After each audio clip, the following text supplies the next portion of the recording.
Ksatria penghakiman membuat gerakan tiba-tiba, dan merusak para Feng Tianxing dengan momentum guntur. Bahkan Feng Tianxing tidak mengharapkan perubahan mendadak ini.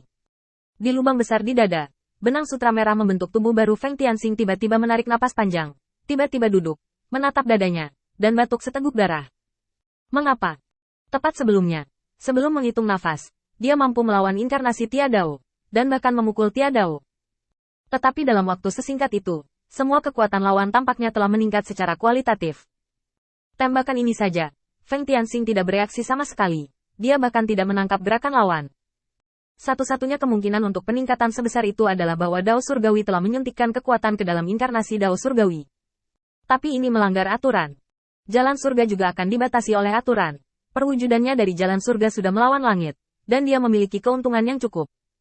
Bahkan dengan keuntungan sebesar itu, apakah poin terakhir harus dilenyapkan secara paksa? Bukankah jalan surga harus menjadi garis hidup untuk segalanya? Feng Tianxing tidak dapat mengetahuinya. Semuanya jauh dari informasi dalam ingatannya.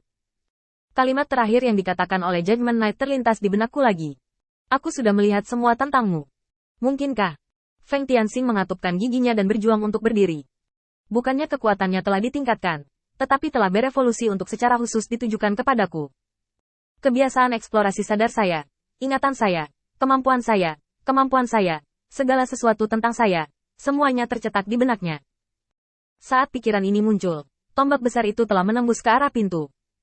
Penghakiman dari Judgment Knight bergema di seluruh langit dan bumi. Jangan bertindak gegabah. Ini adalah aturan paling dasar bagimu untuk melakukan sesuatu. Ini juga kesalahan fatalmu. Ledakan. Cahaya putih yang menyilaukan meledak ke segala arah. Dan semua orang tidak bisa melihat apa-apa. Hanya tersisa kepucatan yang menyilaukan. Raungan ksatria yang berkuasa masih bergema di benak semua iblis. Bersama-sama tampaknya debu telah mengendap. Li Setianluo memesan dengan sedikit penyesalan. Berhenti. Bentuk formasi. Kumpulkan kekuatan semua orang. Dan singkirkan dia. Entah kenapa. Rongga mata Li Sedor lembab. Ayah, apakah benar-benar tidak ada yang bisa saya lakukan? Pipi sulfur bergerak sedikit. Ya, Tuhan, tidak mudah untuk menang. Kami telah melakukan semua yang kami bisa untuk mengantarnya pergi dan mengingat apa yang telah dia lakukan. Dia juga memiliki kekuatan untuk melawan surga.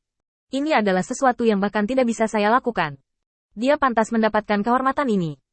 Feng Tianxing, nama ini harus menjadi kebanggaan yang belum pernah terjadi sebelumnya dari garis keturunan Poison Jade saya.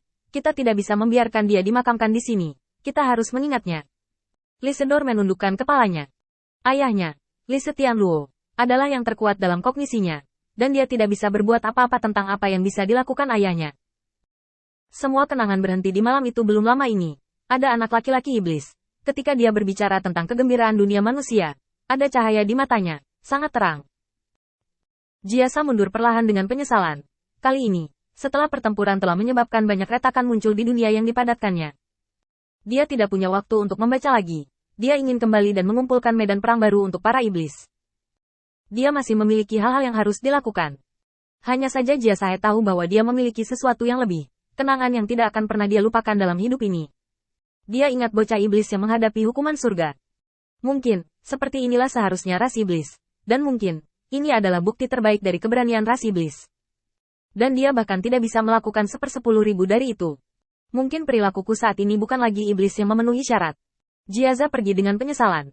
Dan di kejauhan di langit saat ini, sesosok sosok juga pergi dengan tenang. Galuh. Kulitnya cukup bermartabat. Untuk Feng Tianxing, Jia Luo sangat menghargai bakatnya. Dan memiliki harapan yang tinggi untuk kekuatannya. Satu-satunya hal adalah dia tidak bisa melupakan fakta bahwa dia akan melawannya. Tapi sekarang menyaksikan Feng Tianxing jatuh, sentuhan keengganan muncul di hati Jia Luo. Mungkin karena karakter seperti itu yang bisa bersaing dengan Tia Dao pergi dengan penyesalan. Mungkin karena dia tidak bisa bersaing dengannya. Atau mungkin dia hanya melihat hasil lain yang tidak ingin dia akui. Bahkan Jia Luo harus mengakui bahwa dia ingin membuat Tia Dao marah sejauh ini. Tetapi dia tidak tahu dan tidak ada jalan keluar. Dalam arti tertentu, dia kalah dari Feng Tianxing. Setidaknya dalam hal memahami jalan surga. Jia Luo mundur dengan emosi yang rumit. Dan tiba-tiba, tepat di bawahnya, 3 setan muncul. Bagaimana mereka datang? Pemimpinnya adalah teman dekat Feng Tianxing yang mengkhianati Jiang Jia Luo bersama-sama. Dan di belakang Jiang ada 2 setan. Jia Luo tidak mengenal satu sama lain. Tetapi ini tidak memengaruhi penilaiannya. Kedua iblis itu juga teman dekat Feng Tianxing. Melirik mereka, Jia Luo sedikit iri. Bagaimanapun, kamu bisa datang ke sini untuk memberi penghormatan secara terang-terangan. Aku tidak punya kesempatan ini lagi. Jia Luo memiliki terlalu banyak hal untuk dikhawatirkan. Bahkan jika dia menemukan keberadaan Feng Tianxing kali ini, dia tidak segera datang ke sini. Tetapi dia harus menstabilkan kekuatan lain sebelum datang ke sini. Bahkan jika dia bergegas ke tempat kejadian sekarang, akan merepotkan baginya untuk bergerak. Dia perlu menemukan kesempatan untuk membunuhnya dengan satu pukulan tanpa mengeluarkan suara. Namun, Feng Tianxing telah jatuh, dan bahkan benda-benda di tangannya menjadi tumpul, yang membuat orang kehilangan minat. Lupakan saja, saatnya memberi Feng Tianxing sedikit wajah. Saat kekuatan tebal menebas lebih dari 20 meter dari sisi Jiang, Fight Beast yang bersembunyi di sini hancur. Jiang hanya meliriknya, lalu terus bergegas ke posisi Feng Tianxing. Di sampingnya, hanya ada dua setan, Keke dan Si Yeming. Mereka bertiga tidak berhenti sampai dihentikan oleh Tiadao Weili. Feng Tianxing, jika kamu masih hidup, beri aku dukungan. Kamu bajingan. Jawab aku. Jiang Yue menjadi semakin cemas saat dia menonton, dan meninju keras tirai cahaya dengan seluruh kekuatannya. Tetapi tirai cahaya tidak bergerak sama sekali. Bajingan surgawi. Cepat atau lambat, aku, Jiang, akan mencabik-cabikmu dengan tanganku sendiri. Dengan marah, Jiang terus menyerang tirai cahaya emas, dan Si Yeming di samping mengikuti dari belakang. Hanya Keke yang menatap ke dalam dengan mata kosong. Ingatan kembali ke beberapa bulan yang lalu, ketika dia diperintahkan untuk membubarkan dan mengintegrasikan kembali tentaranya dan melihat Feng Tianxing untuk pertama kalinya. Feng Tianxing membawanya ke tenda. Kamu harus jelas bahwa aku menyinggung surga. Jika kamu bermain denganku, jika kamu dihukum oleh surga, kamu tidak akan lolos dari kematian. Tiadao, Keke tahu apa yang akan dihadapi Feng Tianxing sejak awal. Dia tidak mundur saat itu, dan dia tidak menyesalinya sekarang. Itu sangat berharga. Seseorang yang menyelamatkan hidupnya dari fase yang hanya ada untuk nilai transaksional. Ketidak percaya bahwa orang yang begitu kuat akan benar-benar jatuh. Tiba-tiba, Keke meraih bahu Jiang dan Si Yeming dan mundur dengan kecepatan penuh.